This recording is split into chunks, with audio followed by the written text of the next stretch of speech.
शरीरामधील B12चं प्रमाण जर व्यवस्थित ठेवायचं असेल तर डॉक्टर सांगतात की दह्याचं प्रमाण वाढवा. कारण व्हेजिटेरियन लोकांना तर फक्त दुग्धजन्य पदार्थांतूनच B12 मिळतं. जर तुम्ही असा दह्याचा भात करून खाल्ला तर तुम्ही वारंवार खाणार.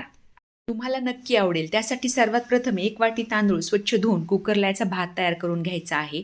नंतर 3 हिरव्या मिरच्या आणि कोथिंबीर बारीक चिरून घ्यायचं आहे.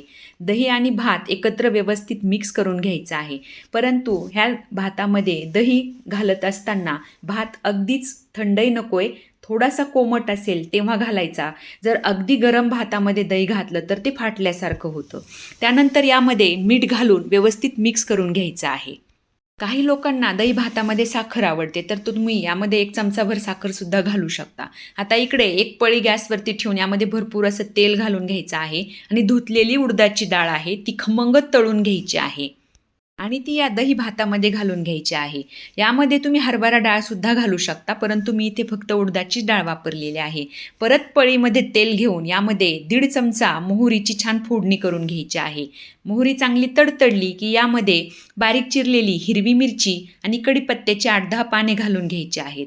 त्यानंतर 2 छोट्या गोल मिरच्या, ज्याला की रसगुल्ला मिरची बोललं जातं, त्याची फोडणी या दही भातावरती घालून घ्यायची आहे. फोडणी घालून झाल्यानंतर हा भात फोडणीमध्ये चांगला व्यवस्थित मिक्स करून घ्यायचा आहे आणि नंतर वरतून बारीक चिरलेली कोथिंबीर घालून घ्यायची आहे. हा कर्ड राईस करताना दही मात्र आंबट नकोय. दही हे अगदी कमी आंबटच असायला हवं. आता इथे हा कर्ड राईस तयार झालेला आहे.